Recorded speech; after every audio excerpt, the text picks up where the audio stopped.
Bom, eu estava pensando assim, principalmente no significado, né?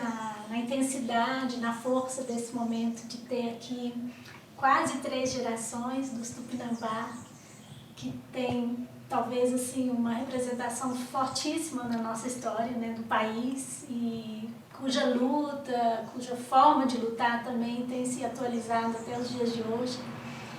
E vocês aqui na UFMG, na presença do professor José Jorge, num momento assim que nós da universidade, nós da cidade estamos extremamente aflitos, né, com a crise, com talvez isso que a gente esteja vendo assim como crescimento do fascismo no país.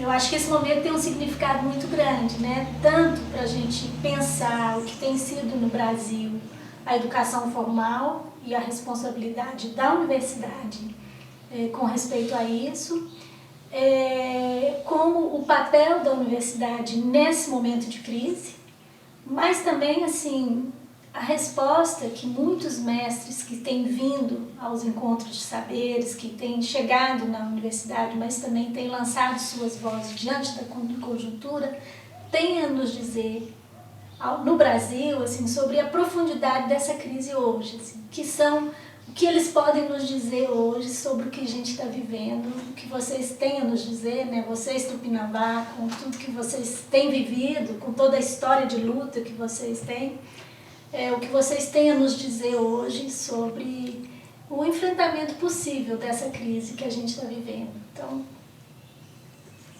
a relação disso, né, com a responsabilidade nossa na universidade. Um pouco essa...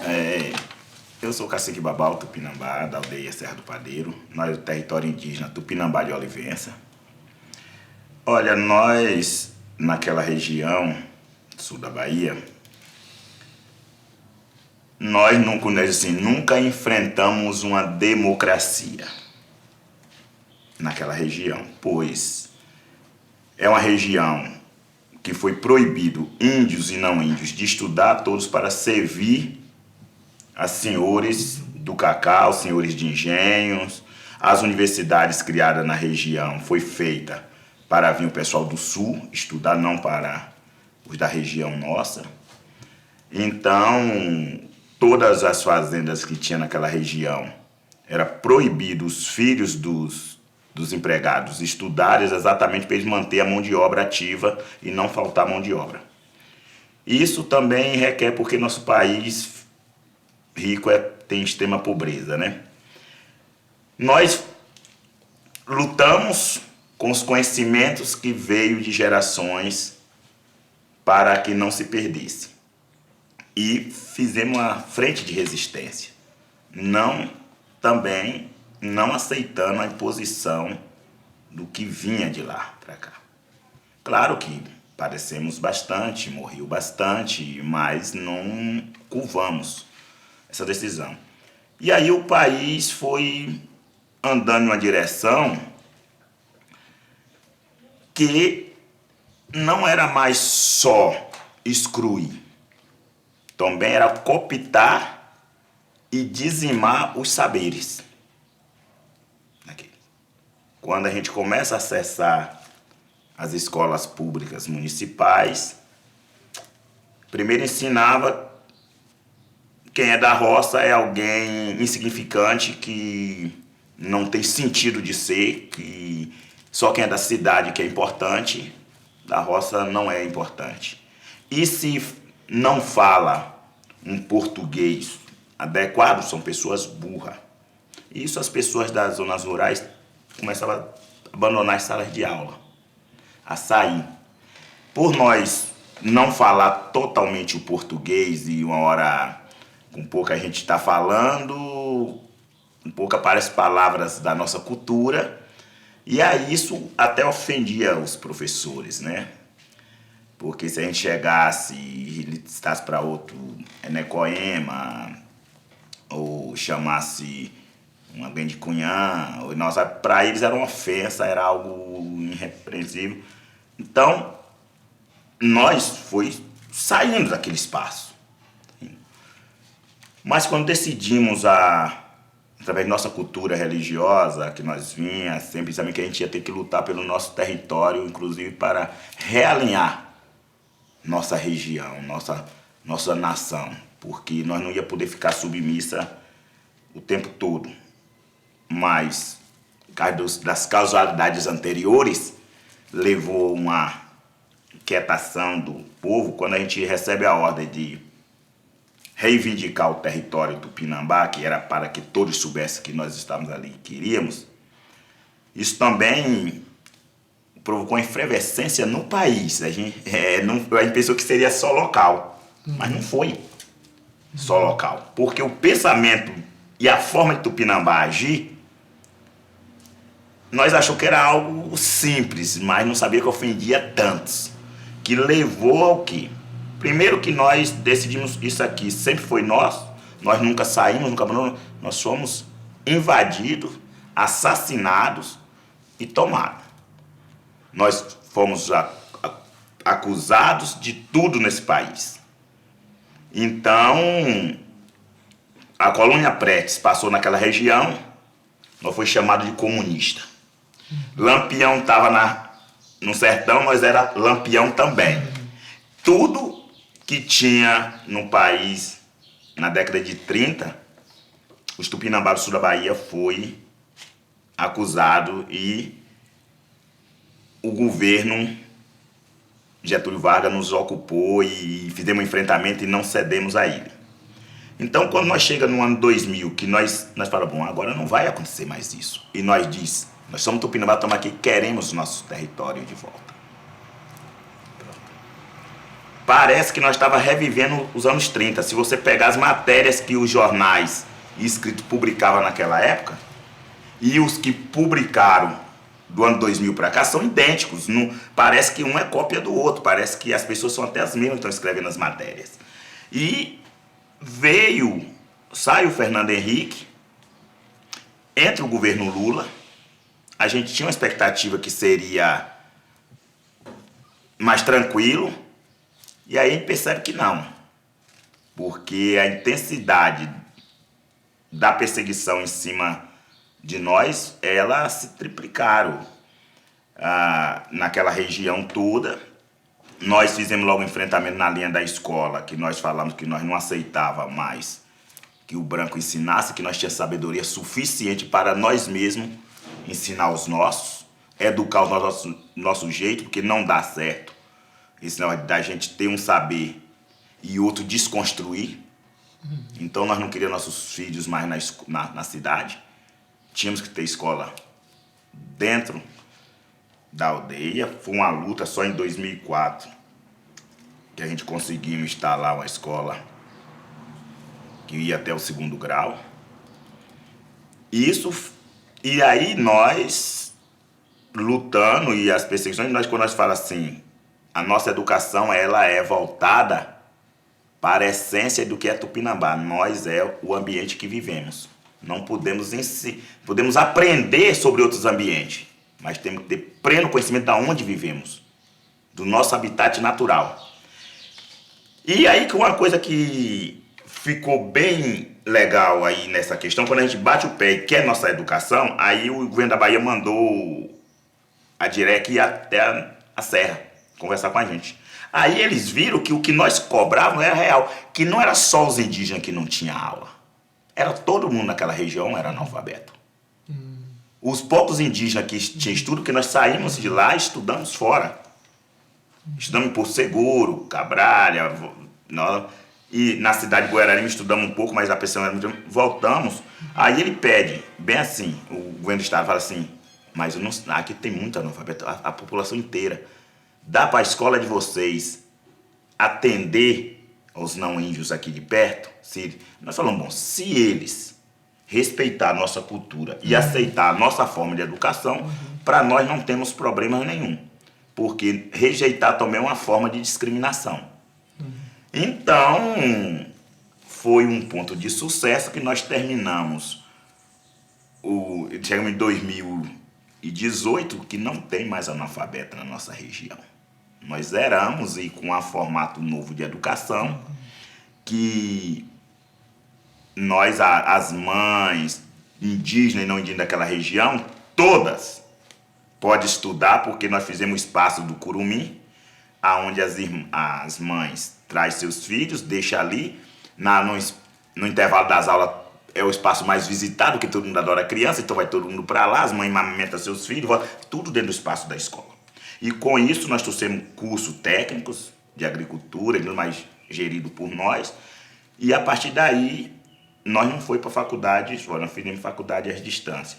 Provocou uma reação tão violenta nessa forma da gente pensar uma educação inclusiva onde o Tupinambá tem uma escola, mas permite que o outro frequente e que o outro participe. Isso parece que a gente ofendeu a sociedade em torno, né? E o que vem mais? Aí vem a educação, a saúde. A saúde também nós temos, poxa, nós estamos sendo bem atendidos, mas o não índio ali, vizinho da gente, tá morrendo. Ele não tem. Ele nunca foi, passou pelo médico, passou pelo. Vamos colocar também. Deixa ele ser atendido. Não vai nos matar por isso, não. Aí começou a luta da gente pela terra, que é nossa, nós sempre vivemos, pronto, decidiram que tinha que nos matar. Mas também tinha que tirar tudo, tinha que tirar a saúde, a educação, tinha que tirar tudo, porque isso seria um absurdo. A ponto de nós, em pleno governo Lula, na democracia total, a gente viu invasão de Polícia Federal, a gente viu ser aplicado sobre uma aldeia que as penas queria ficar em seu canto, ser colocado a lei antiterror dos Estados Unidos ser aplicada em cima de nós. Eu vou fazer um relato do que foi, como foi essa lei antiterror aplicada em cima. Então, quando eles viram que a nossa educação fazia com que as pessoas em torno de nós gostassem, nós falávamos, não, eles não querem nada só para eles, eles têm uma coisa que nós podemos usar também. O que está vindo está melhorando. Aí o que e nós ser autônomos não aceitava, nós nunca aceitou, nós aceitamos assim, que a FUNAI a gente entende que é um órgão do governo federal, cabe a ele gerenciar as políticas públicas, mas não impor as políticas públicas. Nós nunca admitimos que, porque o dinheiro vem para a FUNAI e o administrador da FUNAI vai comprar e vem cá aplicar. Nós falamos, e nós é o quê? Por que não diz quanto tem, nós pegamos o dinheiro e nós mesmos pesquisamos, nós mesmos aplicamos? Por que alguém tem que fazer tudo, só entregar aqui na mão da gente? Nós não aceitamos isso, então deixa lá. Deixa que nós trabalhamos, nós compramos o que nós precisamos. Não queremos cesta básica não, governo. Nós não queremos, não, nós não gostamos disso. Nós sabemos trabalhar, sabe escolher o que queremos comer. Isso ofendeu muito as pessoas que queria dominar, queria mandar. Então chegou uma forma de alguém que não admitia. Não. Aí nós desenvolvemos a nossa agricultura, trabalhando. Então os fazendeiros e Polícia Federal se reuniram como combater os Tupinambá, como neutralizar. Então eles achavam que era a FUNAI, eram as organizações não indígenas que apoiavam e dava dinheiro para quem. Então investigaram o CIMI, investigaram a ANAI, foram para cima da FUNAI, porque aí descobriram que nenhum deles mandava dinheiro nenhum para nós, a gente tinha aquela organização porque a gente desenvolvia uma agricultura própria, comercializava e nós tínhamos nosso próprio desenvolvimento. Foi aí que os fazendeiros sentou com a Polícia Federal na cidade de Buerarema e disse, rapaz, aquele povo é altamente trabalhador. Eles conhecem tudo da agricultura e eles têm dinheiro próprio. Tudo é deles, não vem de fora. Então, como fazer para vencer alguém assim? Aí que foi a incógnita. Então eles disseram, então, vamos saber época de plantios. Então a gente tinha as produções de mandioca, que tem os meses que a gente planta mandioca, tem os meses que a gente planta banana, os meses que a gente planta feijão, milho, tudo tem as datas, as luas que a gente escolhe, que a gente faz, que a gente planta por lua, né? Então, o que foi que percebemos? A gente estava em 2007, nós tínhamos uma renda boa, e a gente viu que a Polícia Federal só nos atacava naqueles meses que a gente ia fazer plantio. Quando chegava o mês de junho, que estava chovendo, que ninguém planta nada, ninguém vinha. Mas quando chegava março, abril, atacava. Maio, junho, não. Aí Setembro, outubro é o mês de ataque de novo. E aí a gente falou, rapaz, tem algo errado, porque isso está impedindo que a gente cuide de nossas roças e está nos trazendo para uma pobreza. Isso vai fazer com fome todos se rendem.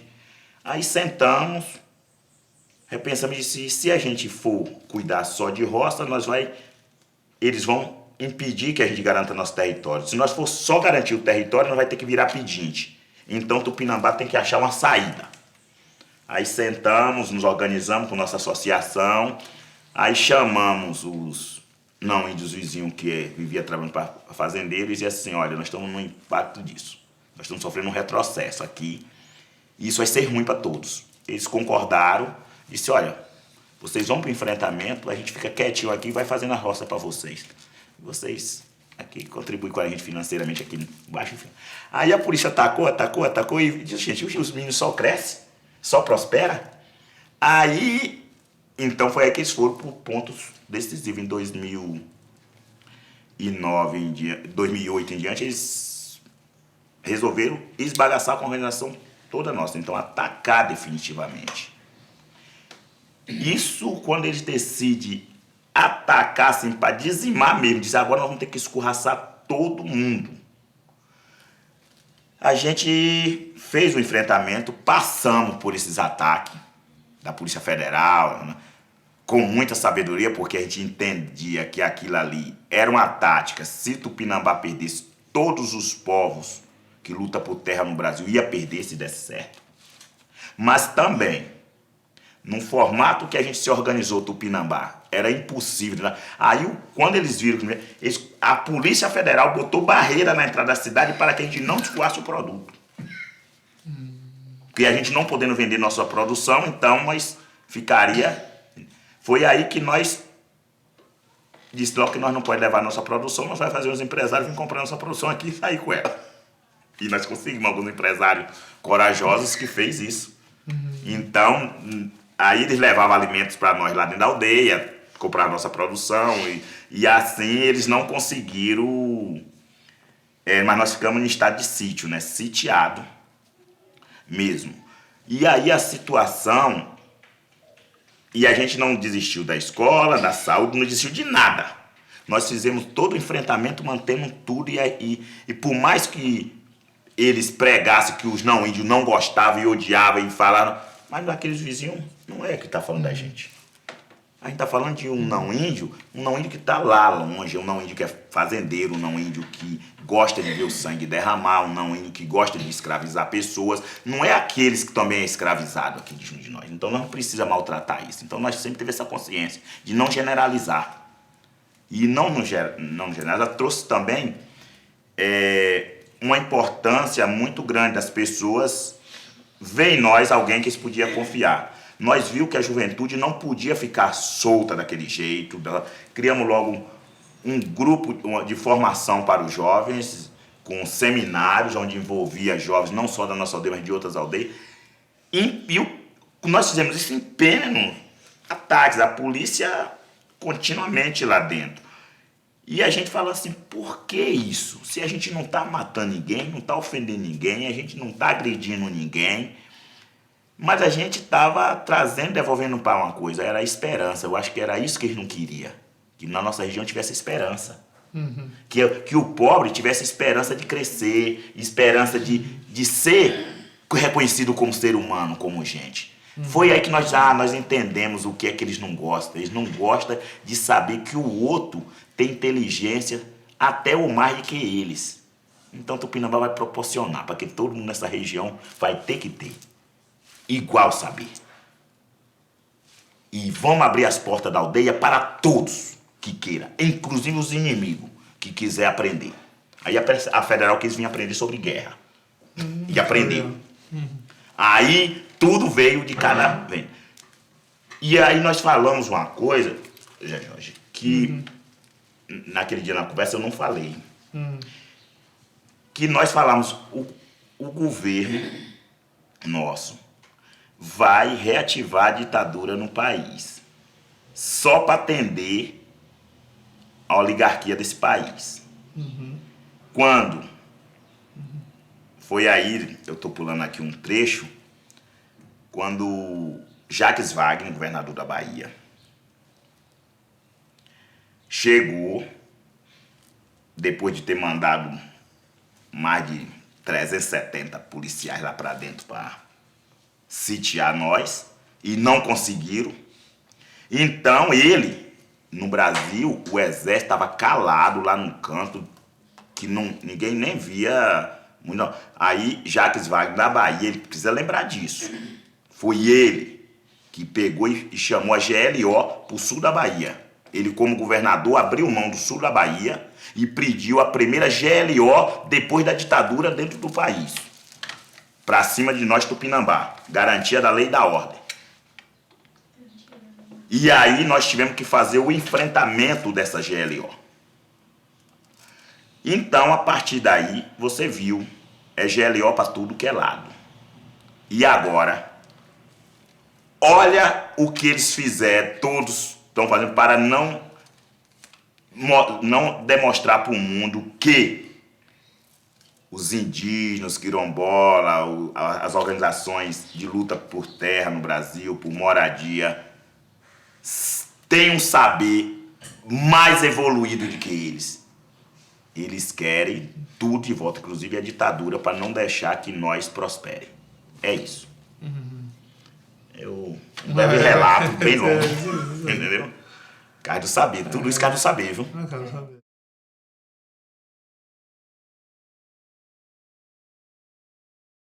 É uma guerra de epistêmica, né? Mas aí vem um contraponto estranho, que as universidades cresceram na época da ditadura militar. Exato. Elas cresceram para atender a outra coisa. As universidades expandiram violentamente nos anos 70. Foram criando universidades federais em inúmeros estados. Não é? Paralelo ao que você está falando aí, né? Exatamente.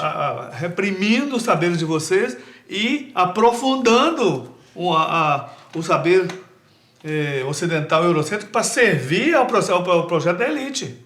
A formação de quadros, né, do chamado, né, o Brasil grande, etc., as indústrias, as engenharias, etc. É impressionante. Né? O Brasil não é terceiro mundo. Foi crescendo o abismo entre os saberes indígenas, os saberes quilombolas, os povos tradicionais e o nosso.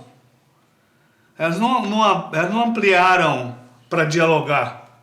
Elas ampliaram para silenciar o saber deles e nós copiamos o saber europeu e norte-americano. A Revolução Verde, né? No agronegócio, as faculdades de agronomia, agricultura, é só para grandes plantações, não é isso? E não a variedade de saberes, né?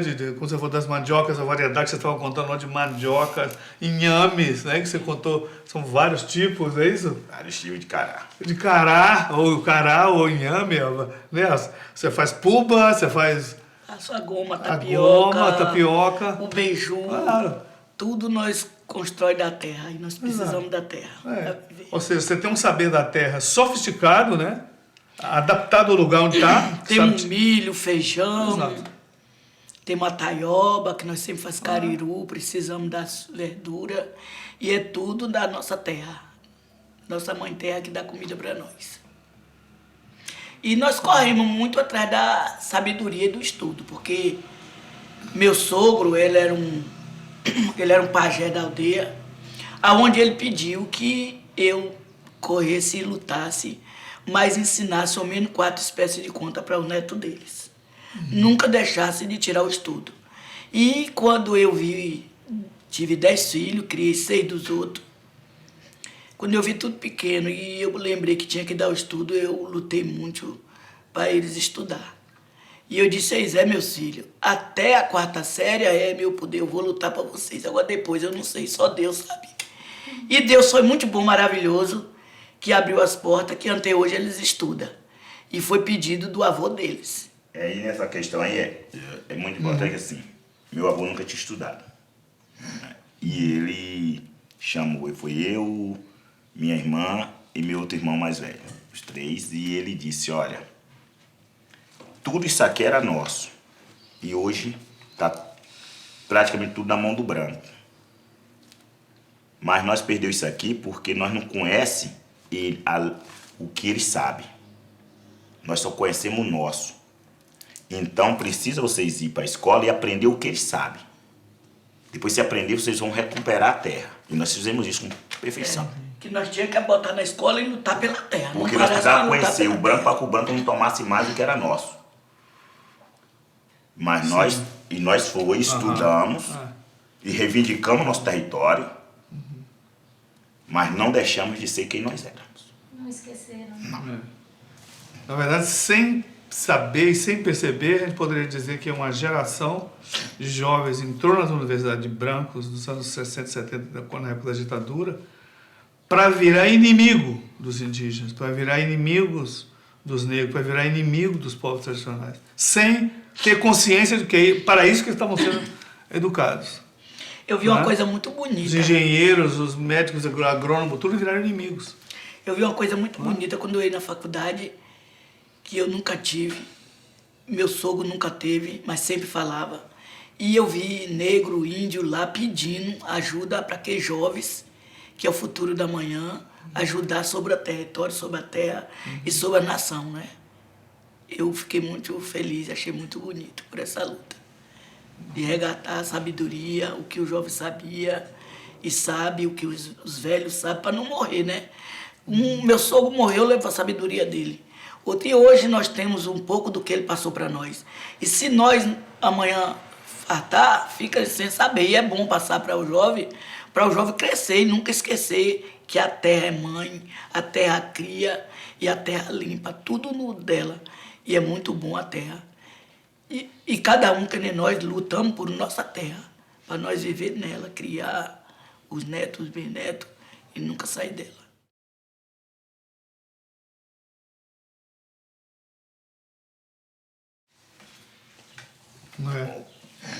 Jorge, menino, eu sei que vocês vão fazer outras perguntas, mas a gente tem que... Vocês vão dar um vídeo, estão na universidade, e a gente tem que botar aqui também os anseios das gravidades das coisas. Uma pessoa, um ser humano, só tem reconhecimento de pátria, de nação, se ele mantém algumas coisas. Se ele tem a ligação com a terra, com sua religiosidade originária, né? Que alguns denominam cultura, que para nós, Tupinambá, não são coisas distintas. Cultura são uma diversidade de coisas que a gente aprende e pratica num dia a dia, como desde fazer um banco, uma mesa, fazer uma roça. Isso é como relacionar com outra pessoa, conversar, a língua falada, interagir a cultura. Mas a religiosidade não. Ela define as nações. Não podemos perder. Porque o mundo é conquistado, o pessoal diz que é na guerra. Não, é dizimando a religião do outro. Impondo a minha religião sobre o outro. No momento que eu apago a religião dele e boto a minha, eu assumi o país dele totalmente. Foi o que tentaram fazer com nós aqui no Brasil. Ocuparam, trazendo à frente a cruz de Cristo. E tentaram nos impor uma outra cultura religiosa, outra religião. E nós, aqueles 518 anos, lutamos e permanece com a nossa fé. Apesar que acaba todo mundo junto sabendo da católica, sabendo de outros, não. Mas, num momento agora, nós estamos enfrentando uma gravidade muito grande. Que as nações indígenas, no nosso tempo, no tempo dos meus avós e outros, era imposto a religião, a força, era tirado a língua à força, tudo que mantinha nós como dono da terra, era tirado à força. Só que hoje eles mudaram, estão com as pentecostais aí espalhadas, envolvendo para retirar dos indígenas de várias nações a sua originalidade e sua fé, sua cultura. Enquanto tira isso, eles também perdem o amor pelo território. Isso é muito grave. E eu estou andando na região amazônica, toda a região, e estou vendo o que está acontecendo. O que aconteceu com nós no Nordeste e por que nós manteve. Nós perdeu língua, porque nós achamos que a língua pode ser perdida, pode ser recuperada para fazer alguma coisa, esquece. e a gente vai ter que ficar vivo para garantir nossa terra. Mas a nossa cultura religiosa nós não podemos perder. Então nós mantivemos a nossa fé. Perdeu as outras coisas. Se alguém acha que perdeu, eu acho que nós não perdemos, mas mantemos nossa fé. Só que o que eu estou vendo nos nossos indígenas que estão sendo conquistados agora, nas invasões, está sendo diferente. Estão tirando dele o que é mais precioso, a fé nos encantados, naqueles que manteve eles se tornar tão grande dentro da mata. Você chega nos Munduruku, tem 14 mil indígenas dentro da floresta. Cresceu ali porque há uma força muito poderosa, manteve eles grandes. E por que alguém vai lá dizer que tudo deles é demônio e quer tirar tudo deles? Isso é muito grave. Isso é pior do que tirar o território. É você tirar a alma das pessoas. Isso é muito grave. Muito sério. Para nós manter os professores de notórios saberes em todas as áreas, só mantém se estiver a religiosidade própria. Mas no momento que ele tem outra religiosidade, ele acha que todos esses saberes notórios não tem serventia, que o importante é daquele do país originário daquela religião. Isso são, porque nós somos analistas também, nós somos seres de guerra, então nós analisamos tudo. Eu não sei o que você acha. Não, mas tá certo, porque aqui está falando do cosmos vivo, a epistemologia dos cosmos vivos. Vocês são, a natureza está viva para vocês, né? E ela, os encantados estão nela, né? Então nós estamos num ambiente que não tem encantado. A terra para nós está morta. Então você pode fazer o que você quiser, passa o trator por cima, corta as árvores, inunda, porque de qualquer forma não tem nada ali, ela está morta. Então o que você está falando, né? Tirou a alma das pessoas e tirou a alma da terra, né? E aí, nós trabalhamos desse jeito. Essa é a maneira como as universidades ensinam. E os remédios naturais, né? Nós temos as ervas naturais de fazer o chá, os banhos, o rio, a água. E tem que ser limpa, preservada. Não pode ser uma água imunda, não pode ser uma água suja. Eu vejo aí hoje tudo quanto é coisa que vem do rio, mas o rio é a luz, o rio é vivo. O rio precisa de cuidar, precisa de tratamento do rio. A água é vida. E nós precisamos das folhas, da água para remédio. Como é que nós vamos pegar uma água poluída? Como é que nós cospemos em nossa água? Como é que nós jogamos fezes em nossa água? A água, o rio é vivo, o rio é luz, o rio é uma aldeia, é um encante que tem dentro dele. Para nós preservar e beber água limpa e curar com as ervas, com as folhas. Que todos os remédios é das ervas, é das folhas. E essa folha tem que ser, não pode ser poluída, essa folha tem que ser um lugar fértil, uma mata. Todos os remédios, muitos remédios na mata não é plantado.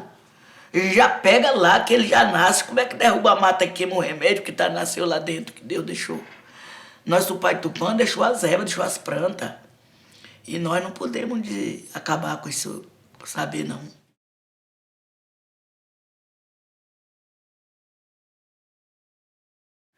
Não, que eu estava pensando dessa conversa aqui, assim, que de novo estou tentando aproximar, né?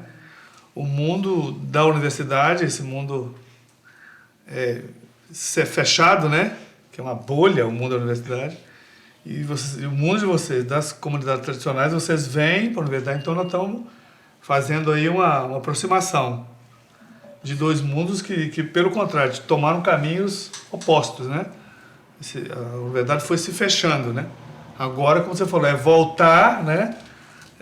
Ao que deveria ter sido feito lá no início, que era ter sido construída todo mundo junto de uma vez só, né? Quando foram construídos, já devia ter trazido todo mundo, né? Os negros, indígenas, quilombolas, todo mundo devia estar dentro. Aí eu estou pensando que tem realmente umas coisas sistemáticas.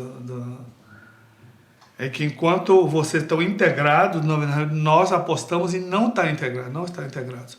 Aí tem coisa muito simples, que eu estava pensando. A UNEB está lá, ela está em Porto Seguro, né? Está por perto, não sei se ela está em Itabuna ou Ilhéus. Em Teixeira, né? Em Teixeira, ela está não só o FSB, digo, até mesmo a UNEB que estava... Se você for pensar, nenhum dos lugares onde colocam, você não tem nenhuma relação com um rio que esteja por ali, não é isso? Com algum sinal de uma montanha que tem algum... Nada que seja sagrado é incorporado, nem no lugar onde foi construído. Exatamente. Ela já está fora, não tem o lugar não tem alma, né? Não tem nada. Só tem a frieza do ensino. O ensino tem que ficar frio dessa maneira, né? Não é isso? É a frieza do ensino, exatamente. E o que não deveria ser, né? Não deveria ser. O ensino deveria ser muito quente e Exatamente. recente. Quando vocês estão querendo transformar. É isso, A vamos luta tá indo dando transformar. certo. Tá, vindo a É isso mesmo. tá começando. Tá vendo a luz. Tá vindo a luz. O Claro, importante tá é vindo a isso. luz. E é. quando eles constroem esses prédios, essas coisas, em cima deles, geralmente em cima das aldeias que já eram construídas. O IFBA mesmo, quando fizeram a construção lá, encontraram uma arqueologia muito grande de pote, de cerâmica. Aí meteram o trator, quebraram tudo, bagaçou tudo e ficou por isso mesmo. Aí eu até perguntei, professora, mas você não é arqueóloga? E aí, tem um sambaqui aqui, tem isso e aquilo, mas as políticas não permitem isso, não permitem aquilo. Aí eu falei, mas a universidade não era patrimônio para incorporar isso? Fiquei sem resposta. Exatamente. Você falou algo muito importante aí. Ainda tem isso, né? Constrói no lugar para pagar o que estava, né? Para pagar o que estava, ao invés de ter sido aquilo o fundamento para construir em cima, né?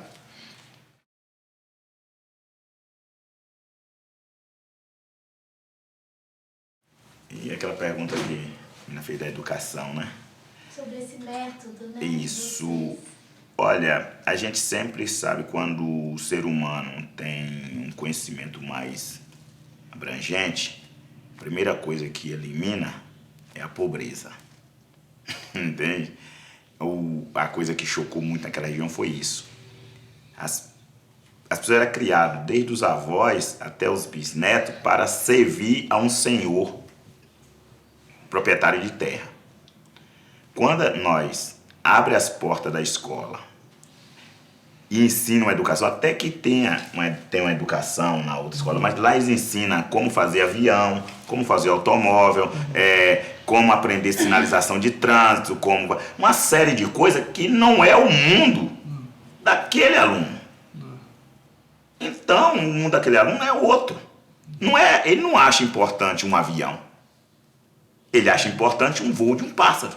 É melhor você explicar sobre o pássaro e sobre todo o voo dele, que é muito mais interessante, que sobre o avião. Então, a escola nossa, foi tanto quando o governo veio, nós vamos colocar aqui o curso de formação geral. Falei geral e nada, que ninguém nunca aprende tudo, para de bobagem. Eu quero uma formação específica. Eu moro na aldeia, lá só nós temos planta, temos terra, temos água, temos ambiente. Eu quero uma educação que nos capacite aqui. Então, eu quero técnica em agricultura e agroecologia. Esse é o curso que eu quero. Aí pirou, mas teve que aceitar, nós só aceitamos o curso, porque nós não queremos outro. Porque esse daqui nos empodera daquilo que nós temos. Não, vamos trazer agropecuária de meu amigo, nós não é sertão, cá chove o dia todo, o ano todo. Para que eu vou pegar? E queria a força botar agropecuária para nós. Eu digo, pode ser que no futuro a gente precise incorporar ainda mais esse conhecimento. Eu digo, mas não é o momento. Não. Então, veja bem, nós tínhamos uma região que era todas dependente dos auxílios vindos do governo. Com a criação da escola em 2004, hoje em 2018, em torno da nossa aldeia, não existe pobreza mais. E as pessoas, o que muda? O que muda também é o perfil. Aquilo que era trabalhador rural, que vivia, ele resolveu se organizar e dizer, não, eu tenho direito à terra. Eu quero que o governo me dê um lote de terra para que eu trabalhe com minha família. Para que eu possa ter minha casa e receba meus familiares. Aí o governo não gosta de uma educação plena, porque o cidadão se empodera de seus direitos, que está na Constituição. E aí nós fazemos questão na escola da gente, os direitos indígenas, do direito de todo mundo, e ler a Constituição para todo mundo, é tanto que agora eu vou fazer um curso para as crianças indígenas lá, os jovens, direito constitucional. É eu mesmo, que sou professor. Direito constitucional. Sobre a lógica, expectativa, nota, como nós entendemos que tem que estar ali. Então, não começou sábado agora, é o que eu vim para cá, mas vai. Entendeu? Nós mesmo faz a formação, e aí os não ímpios na rede, nós também ensina ele o que é saber como chegar na prefeitura, dizer que lá não é o prefeito que manda, que nós temos direito, e que a lei orgânica do município nós precisamos conhecer, e aí nós questionamos, e eles não têm vontade, porque a escola da cidade não ensina o aluno a questionar nem mesmo a lei orgânica municipal. para saber o que é que o vereador faz, o que é que o outro faz. Mas nós é diferente porque eu falo assim, Tupinambá é um país, aldeia, Tupinambá é um país. E ela é gerida dessa forma. Então, nós temos o cacique, tem o pajé, que é o poder maior do que o cacique, porque é o religioso, então... mas tem todas as outras lideranças e nós temos que ser demandados. E nós temos que ser cobrados. Então, as pessoas na comunidade sabem. Saber por que tal coisa não foi, como é que precisa se organizar para tal. E a nossa função é deliberar, não é fazer. Chega as demandas na aldeia, o primeiro voo ao pajé, o pajé diz como é que tá, e aí eu vou usar a minha parte, que é a administração, sento todo mundo, e vou deliberando quem vai fazer cada coisa, e vai fazendo de acordo com a capacidade de cada um. Porque essa história de você querer que todo mundo tenha capacidade igual, é burrice. Exatamente a capacidade diferente que você forma o ambiente perfeito. Porque cada um vai ocupar um espaço, não vai ter competição em espaço nenhum. Você vai usar cada um em seu espaço. E aí nós aprendemos, nós olhamos desde criança, onde ficam os espaços. E aí, quando aí a Alda do Cine até brinca, babá, você é um... Na hora que você termina, você não sobra nada para você fazer. Eu digo exatamente, porque um governante que termina de administrar, de separar os afazeres e sobrou 2, 3 coisas para ele, porque ele não sabe administrar. Porque não vai sobrar tempo para ele fiscalizar e ver se estão dando conta. Eu digo, é fundamental ele saber que tudo que ele tem que está executando é os outros e ele não tem que se envolver diretamente. Ele tem que apenas olhar, observar e aprender. E cada dia é isso. Isso nós aplicamos na nossa região, dentro da nossa escola. E aí o cacique só delibera a escola, mas quem executa são as mulheres, são o pessoal. E aí eles fazem isso com perfeição. O que acontece? Nós temos um jovem não indígena na nossa região, muito mais assim valorizado. E aí eles fazem parte do grupo do Sem Terra, e briga pela terra, aí depois trabalha, compra uma casa na cidade, mas não fica na cidade, e já aluga a casa na cidade, fica na roça, pega o dinheiro de lá que ele recebe, ele investe, cara, não vai pro banco, a gente fala assim, não vai pro banco tomar empréstimo, porque isso aí vai te quebrar. Faz uma associação, quando vocês venderem o produto, lembre-se, toda dono de casa sabe que não pode gastar tudo. Então, na hora que você vender o produto, uma porcentagem você guarda na associação. Chega no final do ano, aí vocês investem aquele que tem estocado na sua produção. Que foi assim que nós Tupinambá faz. Tudo que nós planta e nós comercializa, aliás, nós tem mais de 100 tipos de produtos que a gente tem, mas a gente só comercializa uns 4. O restante é para fertilizar o solo. Aí esses que nós produzimos, nós deixamos uma porcentagem na associação, que é 30% do que produzimos, nós deixamos retido na associação, porque um país tem que ter seu imposto para conseguir gerir. Aí quando a gente faz viagens, pagar advogados, reserva, a gente não... E também nós contrata pessoas para ajudar a fazer roça, que nós temos muitas áreas de roça. Nós, assim, por alto, assim, nós temos hoje 3.500 tarefas de cacau, nós temos mais de 200, mais ou menos 200 mil, 300 mil pés de abacaxi plantado.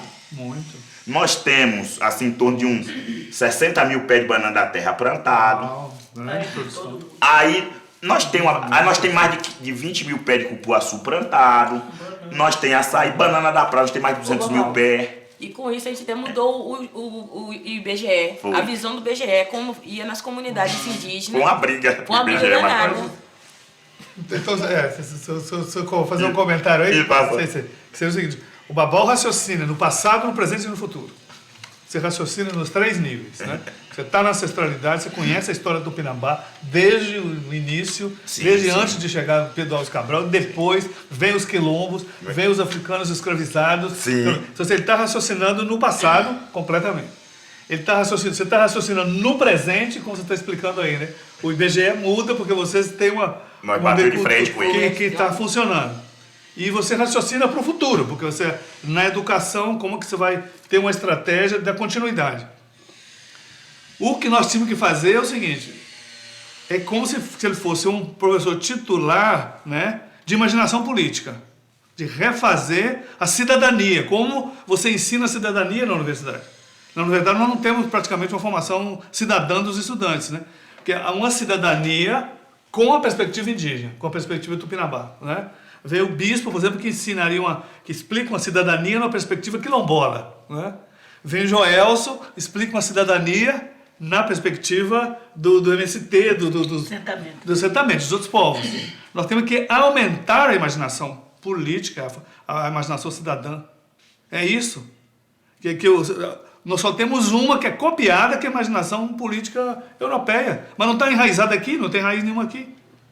Não é? E isso é que nós temos que fazer para fazer a universidade servir para nós e servir para vocês. Exatamente, eu acho que... Se você traz os estudantes para cá, mas eles não vão conectar com o passado que você tem. Né? E vão se desconectar do presente. Porque... Ué, vem com o que o Joel, essa preocupação que ele tem, né? Que os estudantes cotistas, se eles chegarem na universidade indígena, se não tiverem esse apoio, eles se desconectam. Exato. O Sarango também tem uma preocupação disso com os indígenas na Universidade do Equador, que diz que os jovens indígenas vão para lá, muda a cabeça deles constantemente e eles não conseguem mais reconectar com a comunidade originária de onde vieram. Você tem que fazer isso para que o presente esteja vivo. Senão você mata o presente. Então que futuro você vai ter se você está matando o presente? Porque é uma coisa que a gente, na aldeia, a gente três. faz quando nós temos muitos idosos na aldeia. Ah, E eles vamos dizer, a nossa biblioteca certo. pública. Nossa Certo. HD. Que está A aberta, memória, né? acesso de todos. Certo. Então, e como a cultura tupinambá ela é oratória, os idosos, ele até ganha mais tempo de vida quando os jovens começam a procurar ele para eles contar sobre o São passado. narradores, né? Aí eles se sentem tão importantes que eles não se dão o direito de adoecer. Para que ele saiba a importância dele dentro do povo. Ele não é o idoso na nossa aldeia, ele é altamente ativo. Por quê? Todos nós, como é que eu vou buscar o conhecimento para me plantar? Porque eu não tenho essa idade toda. Eu tenho que perguntar isso, como é que eles tocavam nos tempos mais difíceis. E como é que sobrevivia naquele tempo. E eles me ensinam. Que é isso que eu tenho que passar para frente. Por isso que eu sei, desde que Ana de Cabral chegar aqui, porque a gente vai acumulando esses ensinamentos. Aí eu pego uma coisa, como é que eles faziam roça num tempo que não tinham dinheiro? Por isso que chamaram nós de comunista e tentaram nos dizimar.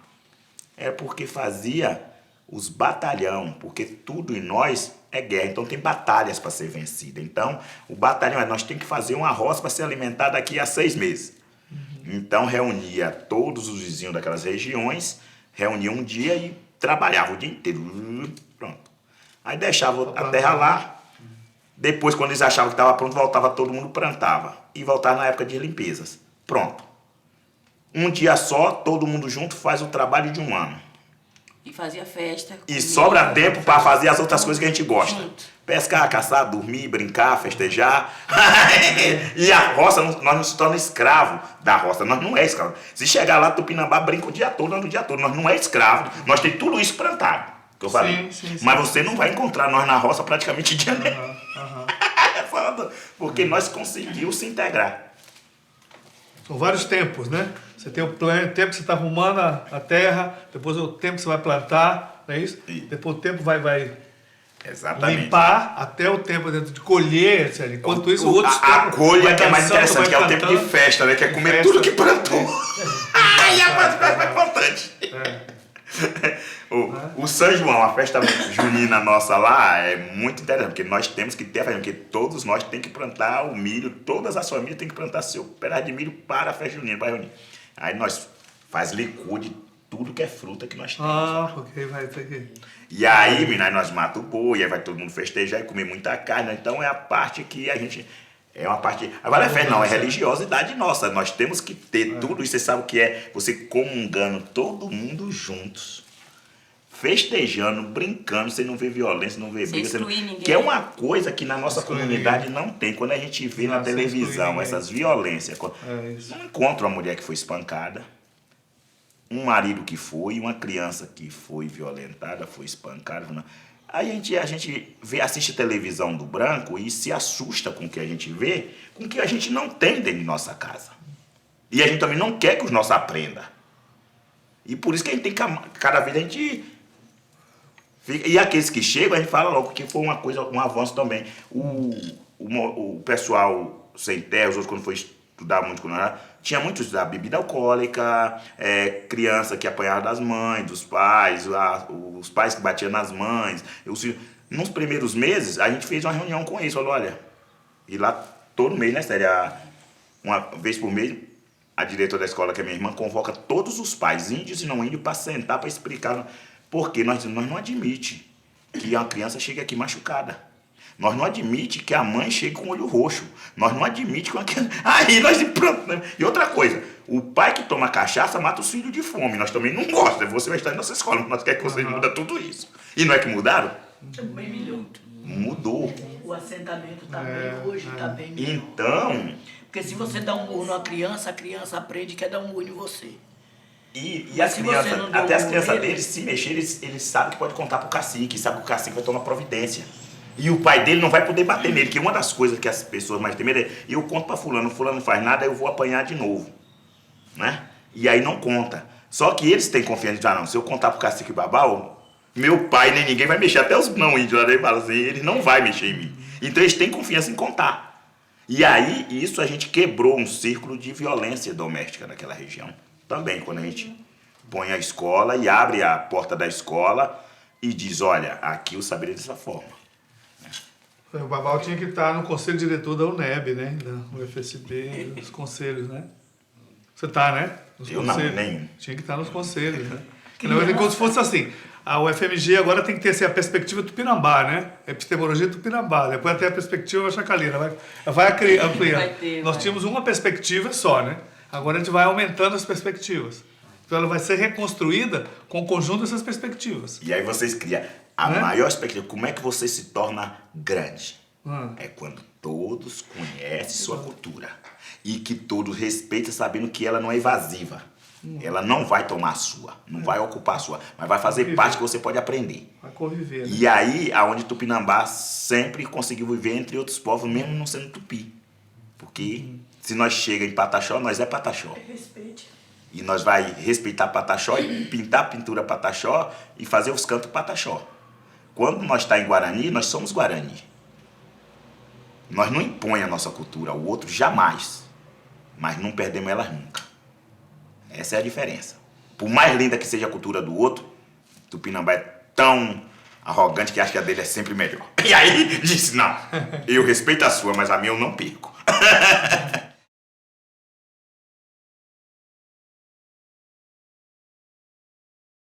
Eu queria fazer um comentário, retomando um pouco essa nossa história política recente. Eu fiquei escutando você, Babau, e então Ana Maria, Glicéria, e os comentários do José Jorge também. Eu fiquei pensando assim, nos anos 60 você tinha uma perspectiva assim, bem interessante, que era das lutas camponesas, que acenavam para nós um outro horizonte, né? Que era trazer esse pessoal que você falou, o mundo da roça, o mundo do trabalho, o mundo camponês que era explorado, né, até a exaustão.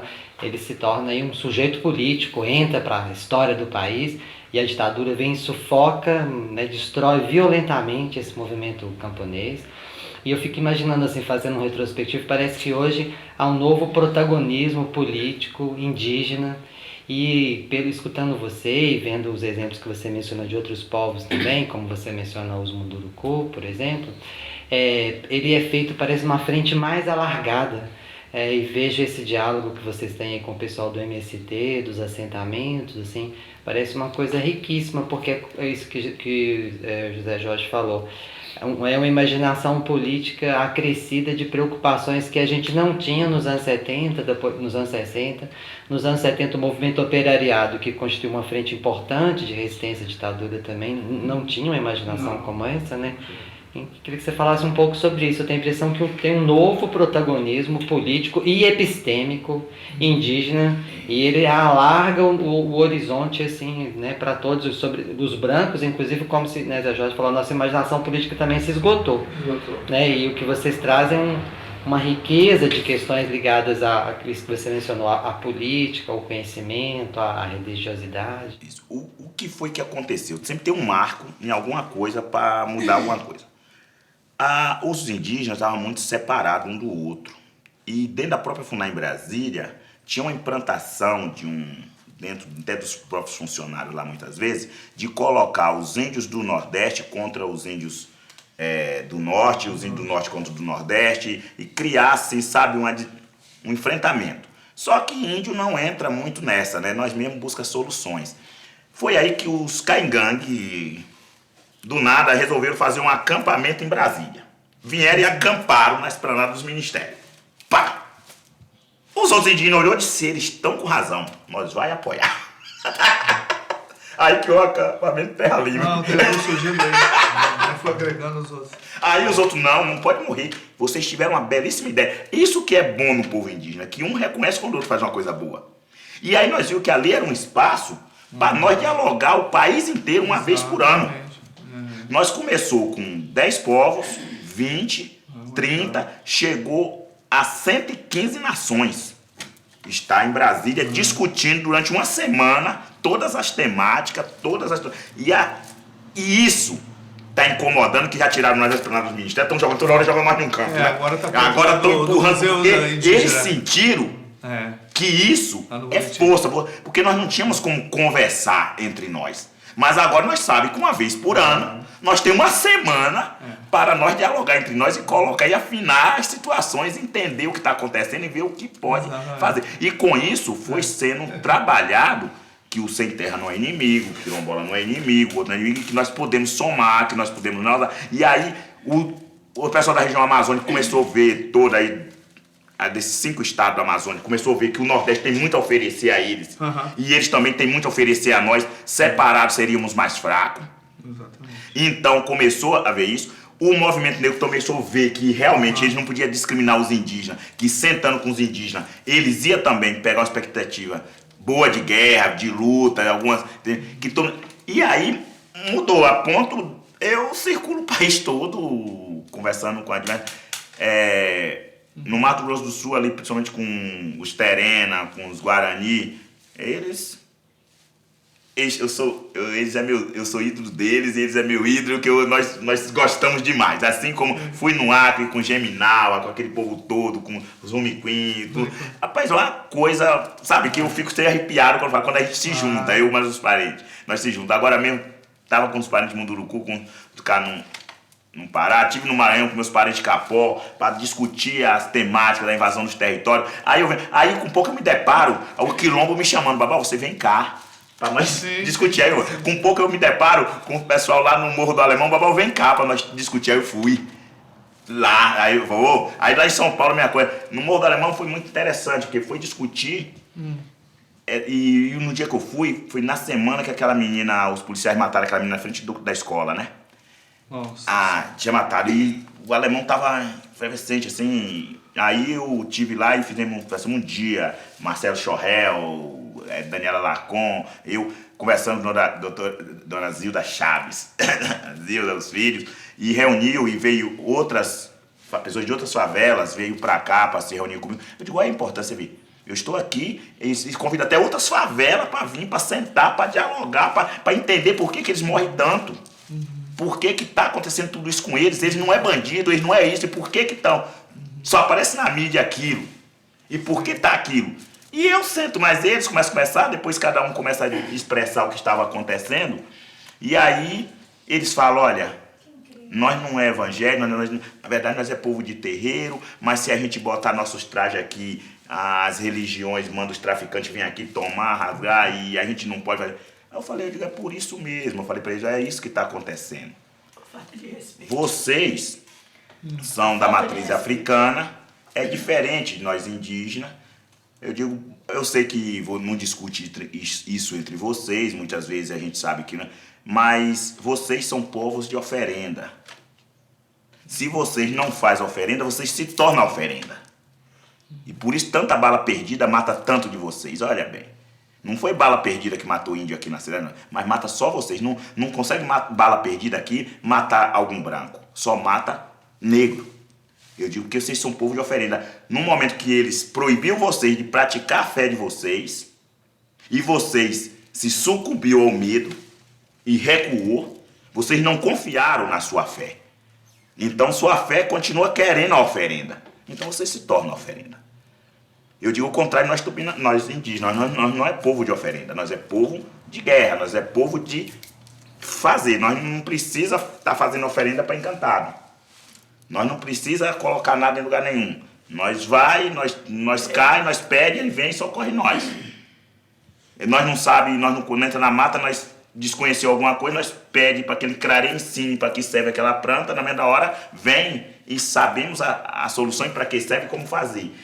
Nós um povo diferente, mas vocês até faz isso que nós fazemos. Vocês lidam com folhas, mas vocês, tudo que vocês pegam, vocês têm que oferecer.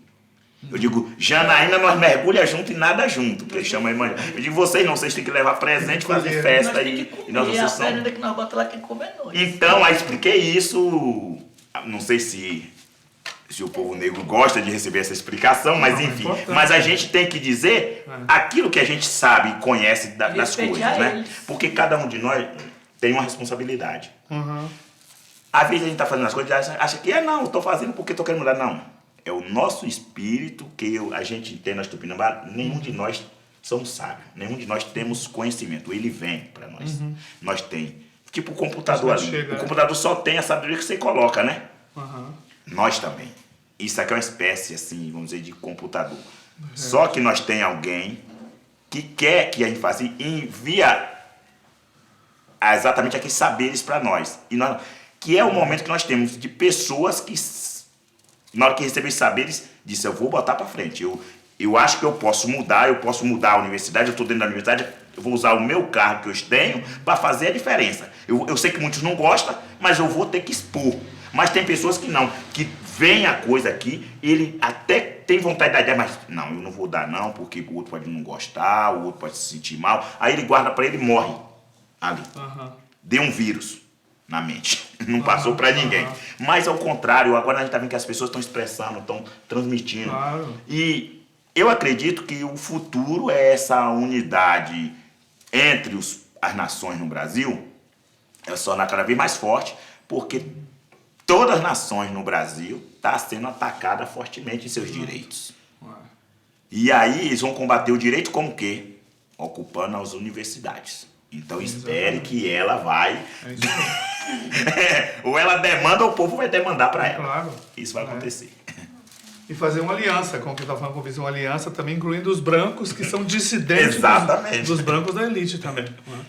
Não é isso? Vai fazer uma união de todos os povos, de todas as porque na verdade, nessa questão... Um projeto emancipatório novo, né? Que tem a diversidade do Brasil incluída nela. Né? É do ambicioso... Uma revolução nova, né? O rico ambicioso é aquele negócio de reinado. Eu sou o rei e quero ter tudo. Então eles querem ser dono de tudo.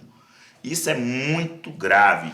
Tudo pode ser conciliado desde que você não quer tudo. Mas quando você quer mandar no outro, pisar no outro... Eu não consigo ficar dando ordem nos outros toda hora. Eu gosto de eu mesmo estar...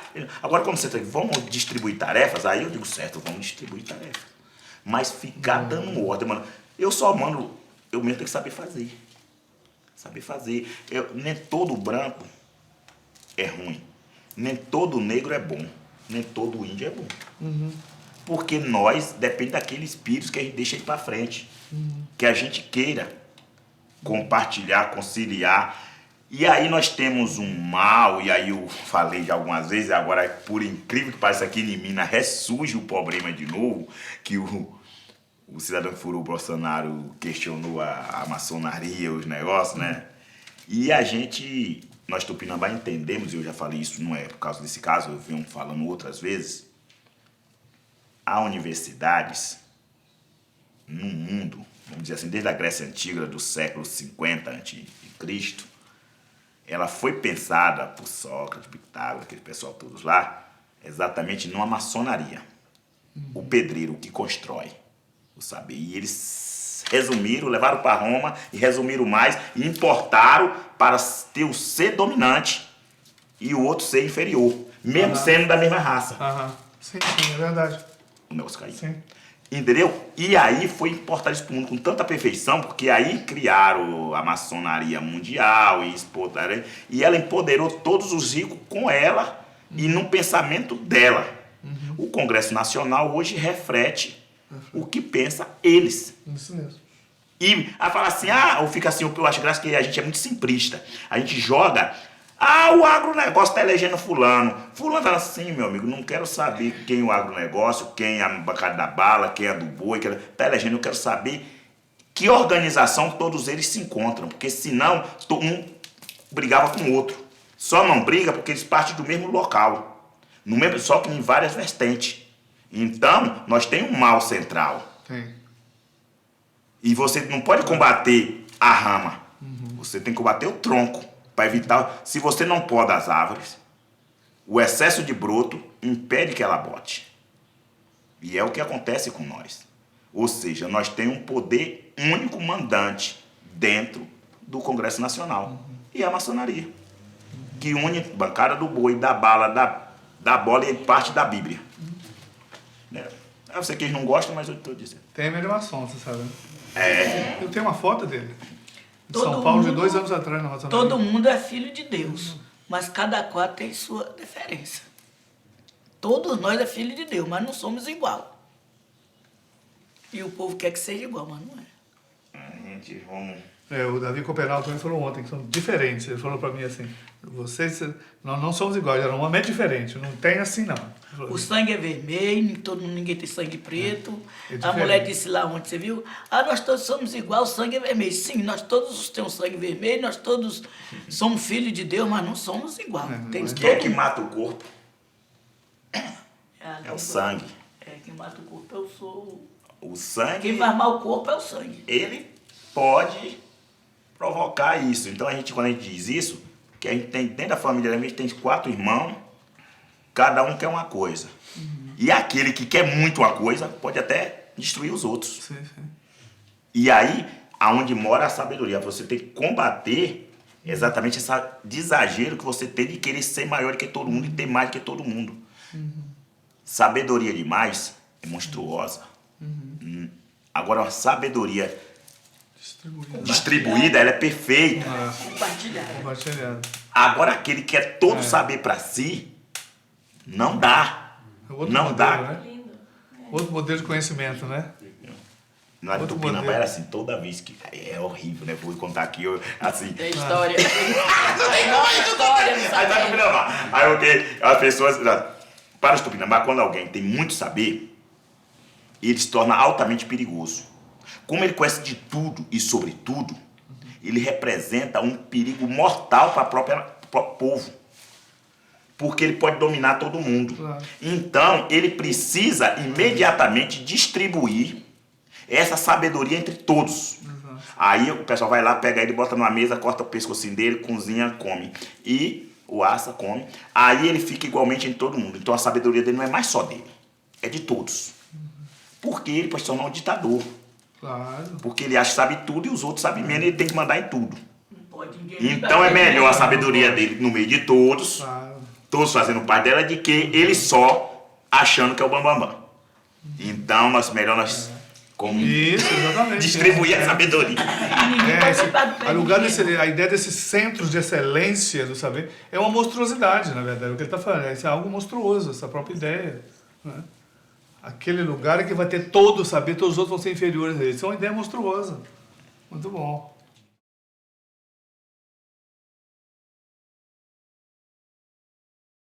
Quando você fala dessa diferença, gostei tanto disso assim, entre os povos de oferenda e os povos da estratégia guerreira, né?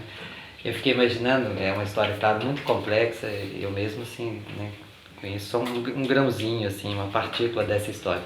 Mas é a maneira como, por exemplo, né, no âmbito da Umbanda, por exemplo, foi criada essa figura do caboclo, né, que se invoca tanto o caboclo, essa presença indígena no universo negro, no universo, né, da Umbanda e do Candomblé, em Angola também, né, que faz essa invocação ao caboclo. Queria que você falasse um pouco disso, que é uma resistência incrustada, né, em meio a esse universo negro, a figura do caboclo. Né? E o Caboclo Tupinambá é um dos mais invocados. Isso, Aí, o Caboclo Tupinambá. Fala um pouco sobre isso pra gente. Ele é forte e bom. Tupinambá. Pois é, Tupinambá, Canta pra gente. Tupinambá, andei lá na Ruanda, no sertão do Ceará. Andei do Ceará. Tupinambá, vezê, areia, Tupinambá, vezá, areia, Tupinambá, vezê, Tupinambá. Exatamente. Porque é exatamente aquilo que eu estou comentando você. O negro chegou aqui. Ele não conhecia a terra, não sabia onde ficava nada, como é que ele iria Assentar. entrar na terra, viver numa terra que ele não sabia para que lado ir. O que fazer, como chegar. Então Tupinambá deu a luz a eles nessa questão. Então, ao resgatar os indígenas que estavam presos na senzala, trazia junto os negros e montava os quilombos. Sempre ficava uma aldeia na frente e no fundo ficava o quilombo. Depois a aldeia migrava e o que acontecia com isso?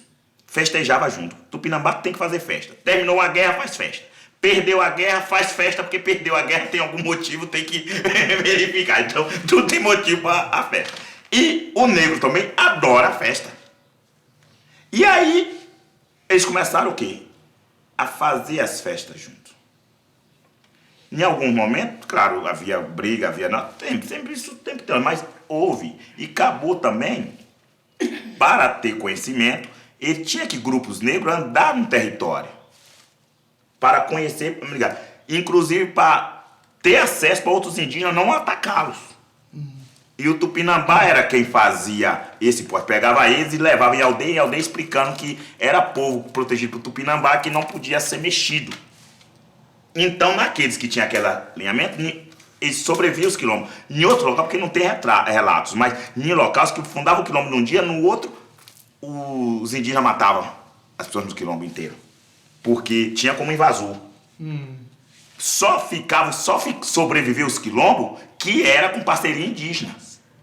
Até meados do século XVII, do século XVIII. A partir do século XVIII em diante, não. Né? A partir daí, do século XVIII, final do século XVIII, não, como já tinha muito indígena saído das regiões, eles foram... Mas antes, não. No início, para os primeiros quilombos, foi dureza. E aí, também houve os casamentos de aliança. Porque os indígenas entendem que tem que ter casamento de aliança para se tornar mais confiável. E com esses casamentos, aí surgiu exatamente a Umbanda, né? Um povo com duas origens. Aqueles que seguiu o lado indígena, ficou só praticando a cultura indígena e até chega algumas coisas do negro, mas ele não sabe lidar. Mas aqueles que ficou tem tudo do negro e até tem dificuldade como receber o índio quando chega, né, o encantado. Porque ele aprendeu tudo, que aí é onde entra o povo banto tentando compreender esse universo, porque para eles fazer alguma coisa no Brasil, realmente eles têm que pedir licença aos encantados para iniciar os rituais deles. Porque a terra é dos encantados, a deles é na África.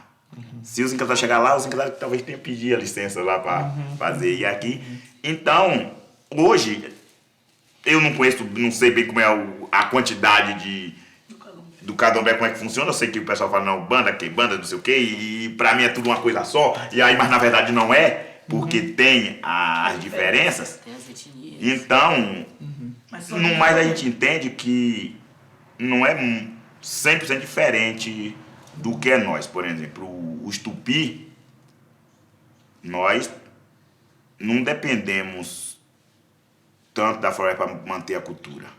Ela é parte para a gente fazer nossos rituais, mas você pode pegar um índio Tupinambá que acabou de nascer, você pode mandar ele para qualquer país do mundo, se ele saber a origem dele. Quando ele chegar nas idades determinadas pelo CRAN, ele começa a demonstrar quem ele é. E depois a família fica meio confusa, ele vai saber coisa que ele não sabe nunca. E na hora que ele adoecer, ele vai saber o remédio dele, tudo ele vai saber dele. Então, ele é a própria origem. Mas tem outras nações que não. As nações G e macro G não. Eles dependem do ambiente. E eles não têm o mesmo leque de encantados que tem os tupis. Então, a gente também nunca se aprofundou muito nisso. Do porquê, né? Então, os negros também estão estudando também no Brasil, porque lá na África cada um é um orixá, e aqui os orixás se misturam, né? Exato. E se dão bem. Né? Então, é cota. Que ótimo. Maravilha. Um aprendeu com o outro. É isso aí.